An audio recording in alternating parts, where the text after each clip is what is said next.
আকর্ষণীয় ড্রেসে নজর কাড়া লোকে অপু বিশ্বাস। তিনি আবার প্লাস্টিক সার্জারি করলেন। কতবার করেন? আমি আজকে যেরকম একটা খুব ফ্যাশনেবল পরেছি, আমরা যেটা প্রেজেন্ট করব ওটা সাধারণ মানুষরা পিক করতে আমার ছবি ফলো করলে দেখতে পারবে। আপনার কাছে মনে হয়েছে আপনি নগ্নতাটা দ্রুত ছড়িয়ে দিতে পারবেন, কিন্তু হলো না তো মাসি। জনগণের রেস্টুরেন্টটা উদ্বোধন করলেন আর আপনাকে তাড়িয়ে দিলেন। হ্যাঁ, অপু বিশ্বাসকে নিয়ে সমালোচনার কোনো শেষ নেই। অপু মাসি, তুমি একের পর এক এসব কি শুরু করছো? আগুনে তো পুরো সারখার হয়ে যাবে সবাই। আমি অপু মাসির কিচ্ছু দেখি নাই। আপনারা যদি দেখে থাকেন তবে না দেখারই ভান করেন। তিনি আমাদের কুইন। অপু মাসির এই ছবিতে তিনি যে আবারও প্লাস্টিক সার্জারি করেছেন তা স্পষ্ট বোঝা যাচ্ছে। তবে এবার সার্জারির লুকটা একটু চেঞ্জ হয়েছে মাসি। আপনাকে অন্য চেহারায় মনে হচ্ছে।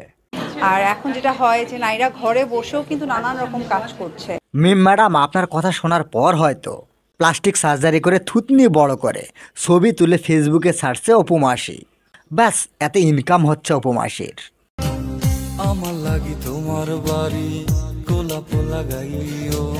ভালো করে খেয়াল করলাম, তিনি তো আবার প্লাস্টিক সার্জারি করেছেন। কি দরকার ছিল মাসি?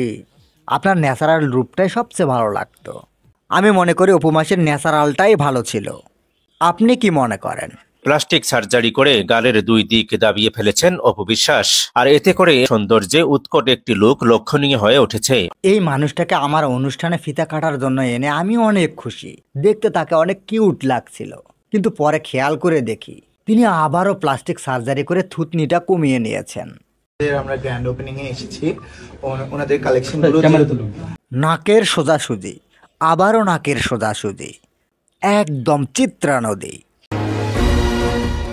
অপু মাসির মন খারাপ। অপু মাসি মন খারাপ করে বসে আছেন কেন মাসি? মন খারাপ কেন? কারণ হলো বাংলাদেশের হুজুরেরা এই কামরাঙ্গি চরে নায়িকা নর্তকী এনে এই ধরনের প্রোগ্রাম করা কিছুতেই ঠিক হবে না। নর্তকীদের রেস্টুরেন্ট উদ্বোধন করতে দেননি। বিগত দিনে এইসব মডেল ব্যাপারা পোশাক পরতো আর নেতাদের চাটত। ওনারা সব লিগ নায়িকা ছিলেন। এখন এনারা একে একে জনখপ্পরে পড়ছে। পরিমণি কিংবা মাহিয়া মাহি কেউ রেহাই পাচ্ছেন না। এনারা যেন একে অপরের সই। তাদের ফেসবুকের স্ট্যাটাসগুলো সেটা প্রমাণ করে। মাসি, যা হয়েছে ভালো হয়েছে, এবার আপনি একটু ভালো হয়ে যান। এবার যাকে চাটতে চাইবেন সে নিজেও আপনাকে চাটবে না, প্রত্যাখ্যান করবে। কারণ এখন বৈষম্যটা দূর হয়েছে। পরিমাহিরও একই অবস্থা হবে। So wait and see. চারপাশে এমন বন্ধু বান্ধব ও আত্মীয় স্বজন পাবেন যারা আপনাকে বিপদে সহযোগিতার ভান করে।